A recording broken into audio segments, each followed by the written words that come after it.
Hey guys, how you doing? Welcome to my art studio. My name is Ed, and I am an artist and educator here in Venice, Florida.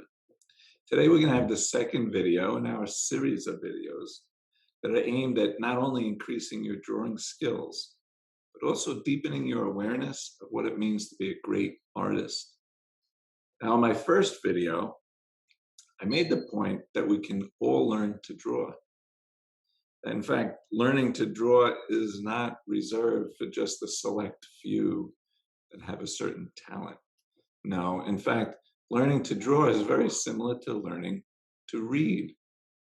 And in fact, all of us, barring any severe learning disability, can learn to read.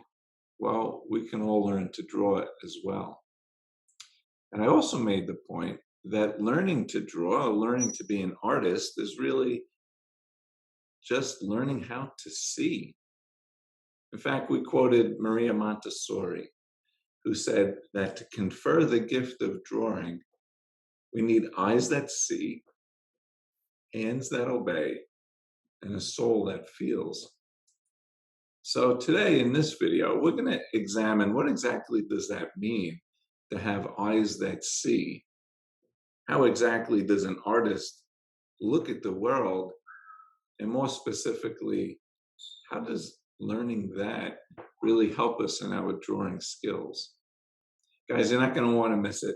So why don't you sit back, relax, and enjoy. Thank you.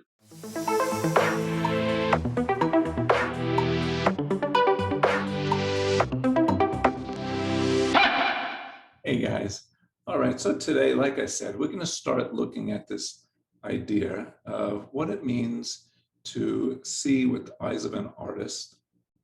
And more specifically, how exactly does that help us in learning how to draw better? Now, to help us understand this, I want to go back to my relating drawing with reading.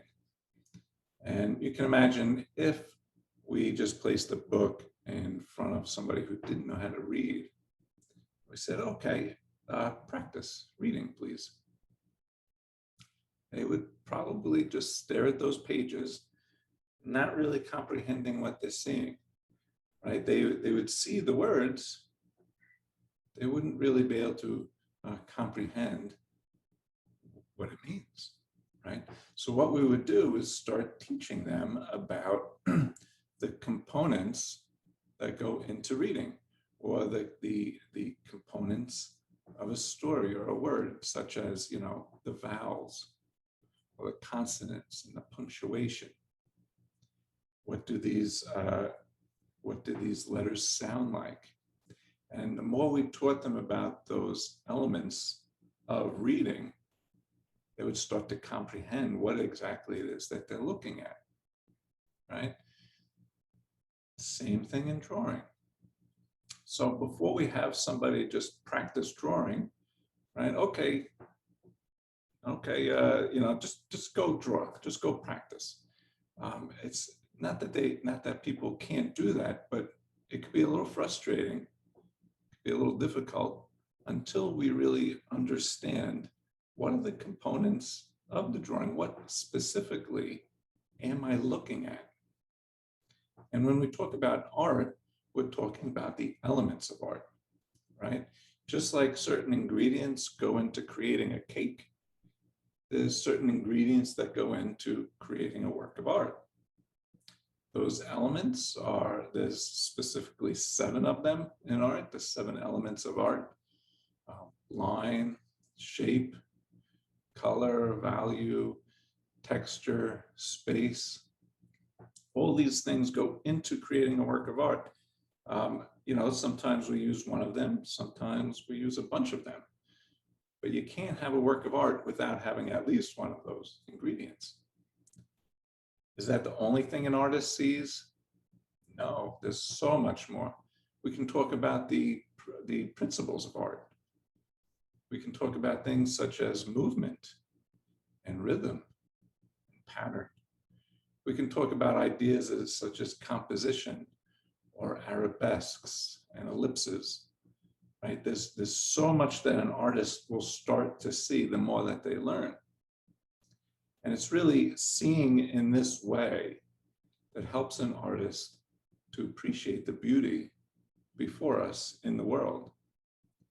For example, great artist Vic Muniz, current modern day artist, travels to Rio to a garbage dump there. It's one of the world's biggest garbage dumps, and actually gets inspiration for these beautiful work of art.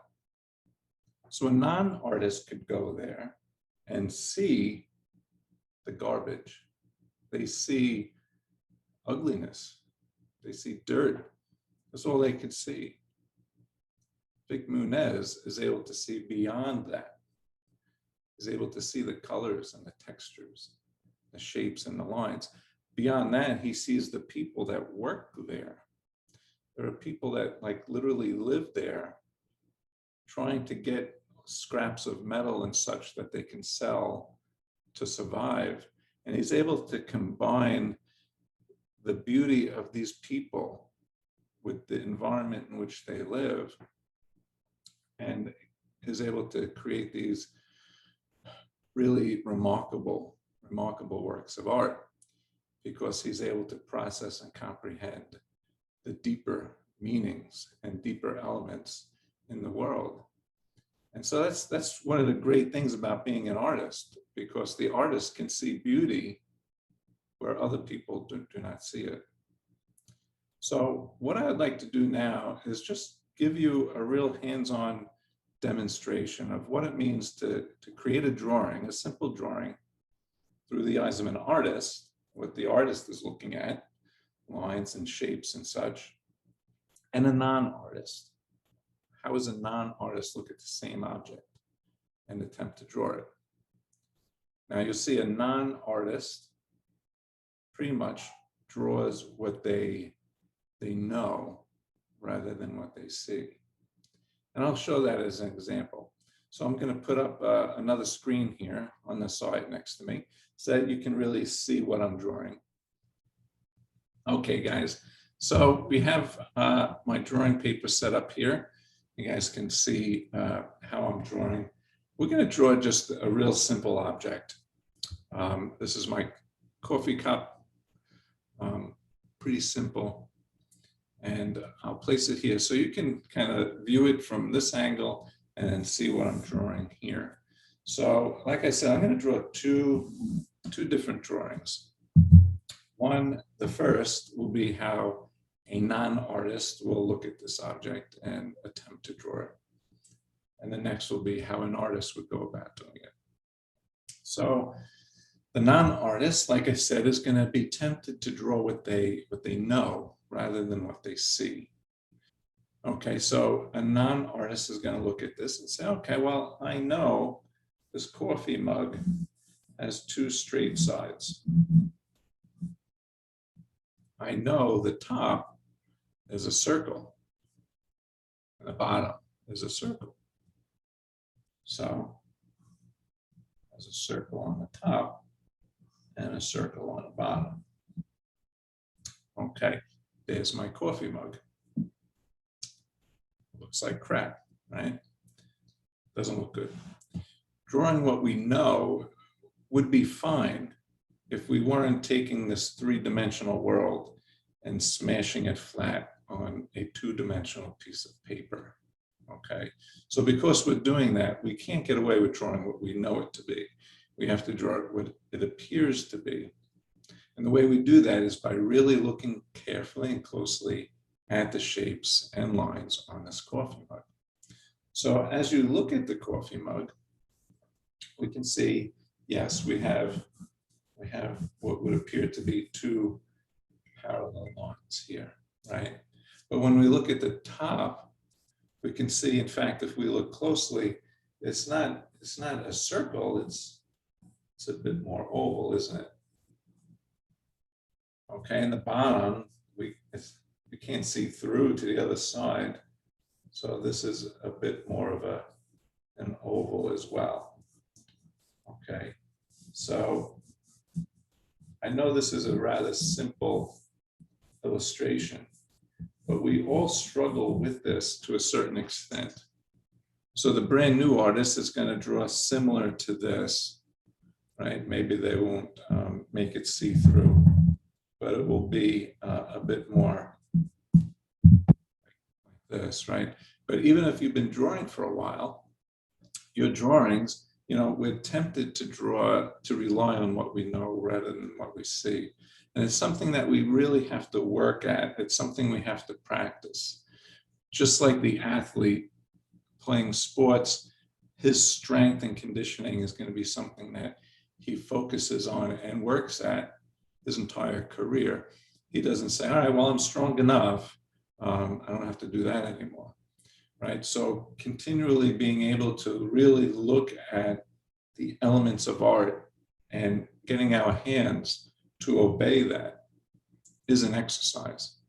So in my next video, I'm going to spell out 3 great exercises that you can practice at home that increases your ability to see and your hands to obey. It's really great exercises. So I really hope you tune in for that video. Guys, thanks so much for staying with me today. I really appreciate having you here, and I'll see you next time.